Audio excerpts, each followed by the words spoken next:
It's time for an interview! And not just any interview, an interview with Dr. Henry Cloud. Hey, Dr. Cloud. Hey, guys. How are you? We're doing so well. We're trying to crash this Chatterbox. Do you know the Chatterbox? Hey, man, I think anybody that has a belly button has noise in their head. And does the Chatterbox usually mess with you when you're trying to write books and help people? What's the story? How does he talk to you? Well, you know, it's interesting. As I was listening to the end of your interview just before, I was thinking about so many. There's so many. Without getting too complicated, there's just so many scientific discoveries in recent years that have shown us how this Chatterbox thing works. And then I was thinking, you know, the Bible actually talks about it a lot before even the science came around. But the question you just asked is the one that we all know. We don't have to read science or the Bible to know that that stuff goes on in our head that really is debilitating. And I would say, when you ask, you know, how does it talk to me, Stephen, I would say that I'm very familiar with what I think are some of the three big categories that we know from brain science of how we all experience this, and I call it the three Ps. Oh, I know all about the three Ps. I put them in the book. You did? I Yeah. absolutely did, because you came to Elevation Church and did a leader simulcast when you launched the book Boundaries for Leaders. And at the end of that simulcast, you went into this. It's on page 129 of my book. I mean, I'm reading it right now. I called the section The Three Little Ps. Yep. And I thought that was pretty clever title, by the way. And The Three Little Ps. And I said that you talked about learned helplessness, and it was such a great categorization for how specifically condemnation works in our lives, but you could apply it to insecurity, fear, discouragement, any of these areas. But I want to hear straight from the source about the three Ps, because it was so revolutionary to me. It helped me categorize the chatter and break it down into identifiable and somewhat actionable categories. So talk about the three Ps. I love it.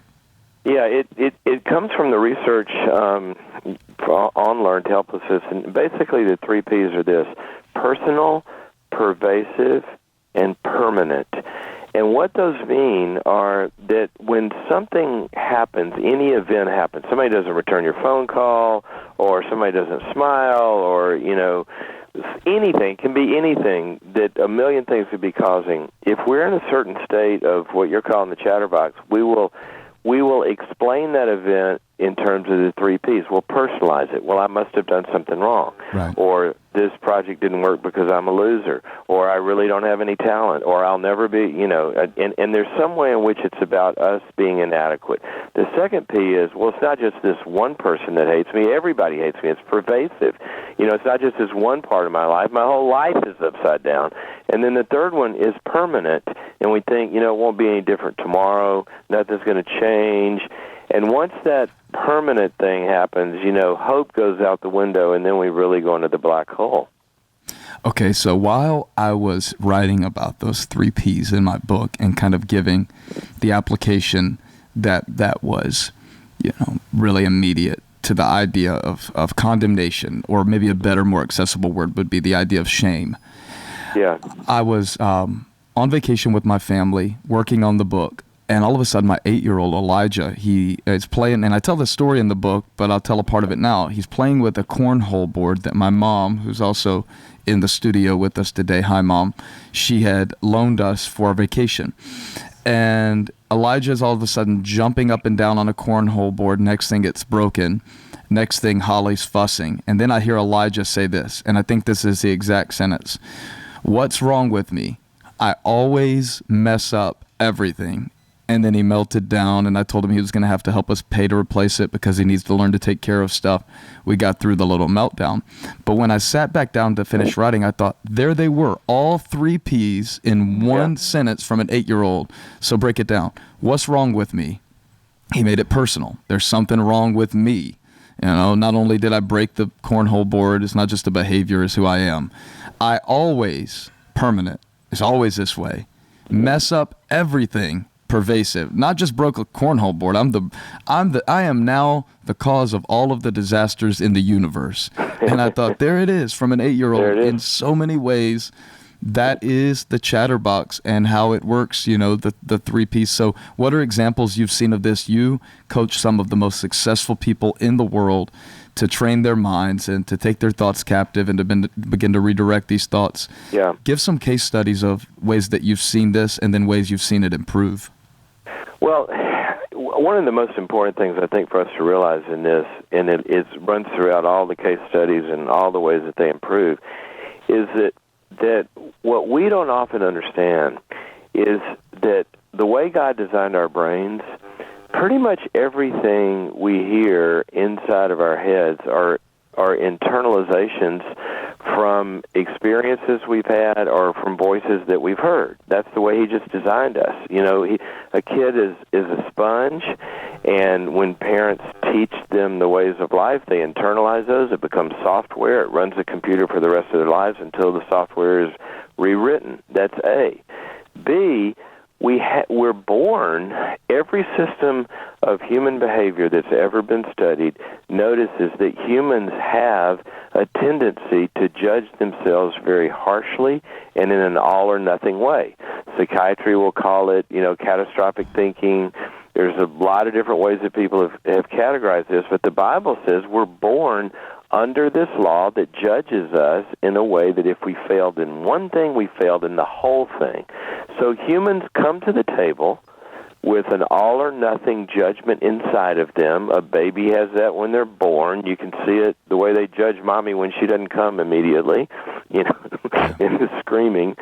And then we hear things from the outside that reinforce it. So having said that, here's where people fail, Stephen. It's very, very important for us to get this. People think that they can do this inside their own head by themselves. And you can't, because of the way the brain and the heart and the mind and the soul are designed.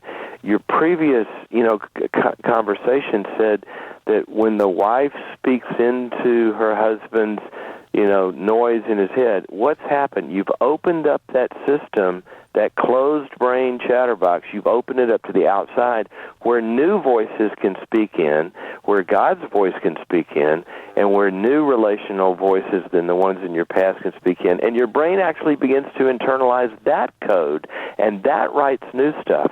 So in all the case studies, even the highest performers in the world, what they need is somebody outside their own head helping them to write new voices. So how do they know who that can be that they can trust? I think a lot of people are hearing this, well, man, I can't afford a counselor, or if I share this with them, they're going to think I'm crazy. How do you get past that? Well, the first thing to get past of that they're going to think you're crazy is you need to select people well. I love the term significant other because we get to decide which voice is going to be significant. That's a choice that we get to make. And so when people are gravitating and giving significance to people who are critical and just are against them and put them down and deflate them, that's a significance that you're granting, right? And what you have to do, like you just said, is you've got to select the voices you're going to listen to. Now, the opposite is just as bad. If you only listen to people that think you're wonderful and you have no way to improve or this, that, and the other, that's not true either. Number one, we need to find people that are for us, people that have grace. Grace means unmerited favor. So they're for us. They want us to win. They're pulling for us. They have good intent towards us. Number two, that they have accurate eyes, that they can see our strengths, that they can see our weaknesses, and the feedback we get from those chatterboxes is accurate, as the Bible says, to get a sober estimation of yourself. And then thirdly, that they use that in a way that they are trying to help us, and the feedback is is based in love, and it's based in help, and it's based in encouragement, and that it's both things. They validate good stuff and help us with our weaknesses. And then the fourth thing is that they are part of that process as well. But one of my favorite passages is in Matthew 23, where Jesus talked about the Pharisees, who were the people you do not want to get feedback from. He said that they lay heavy burdens on men's shoulders and are unwilling to lift them with a finger. Well, the people you want to get feedback from are people that, as he said there, have entered into the process themselves, that they're used to looking at themselves, and that you're in an environment where nobody thinks you're crazy because we all understand that all of us have this noise in our heads. Those are the people you want. That's one of the things that I wanted to start the book with, is that God's voice is a voice of affirmation. It doesn't mean that he's always affirming every decision, but he affirms us. Yes. And so many people don't hear God that way.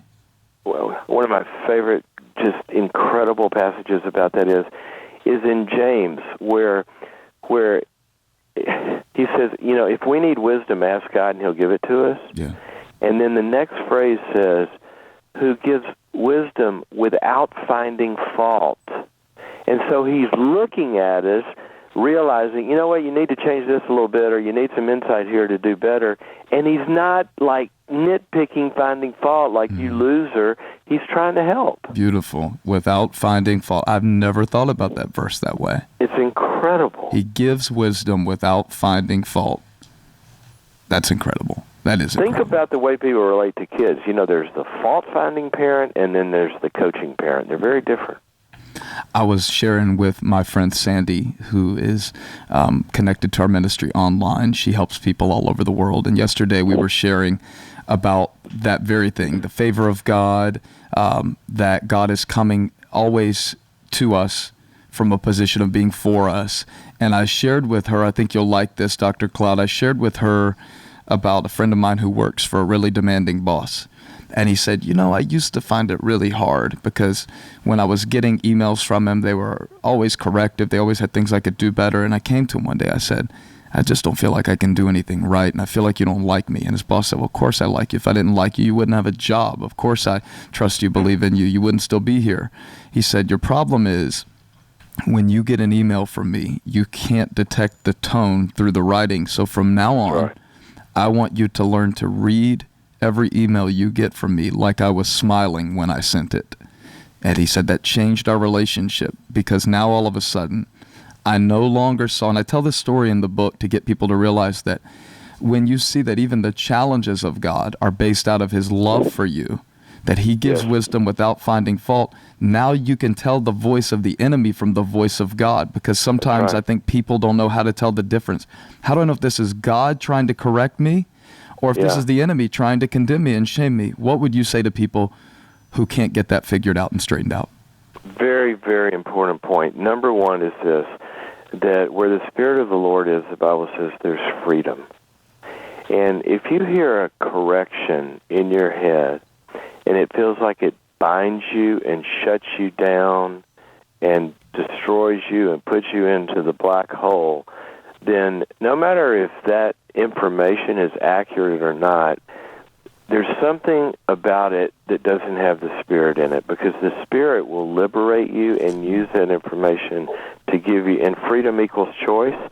So if you get feedback that you feel like, wow, this gives me a choice of a way to improve, I've got options, it gives me a place to go, the road opens up in front of me, then pretty much you know that's how God speaks.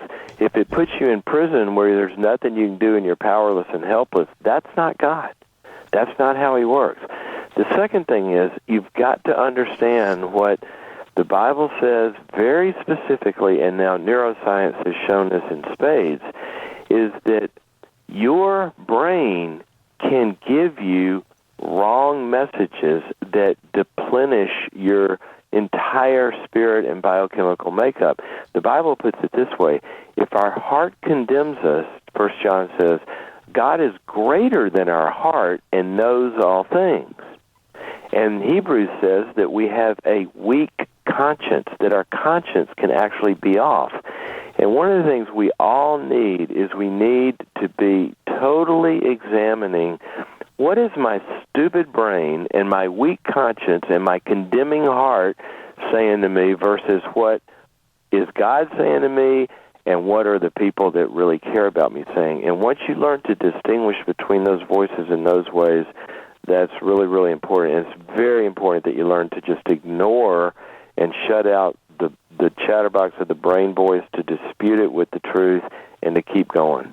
Dr. Cloud, awesome as always. One of our church members, we call them elevators, named Kelly, who's been with me for a long time, just said on Twitter, and I absolutely agree, she said, wow, I'm ready to devour anything Dr. Henry Cloud has written after hearing him speak about Crash the Chatterbox with Pastor Steven Furtick, and you should. The book Integrity changed my life in a lot of ways, as well as all of the other over 20 books that you've authored or co-authored.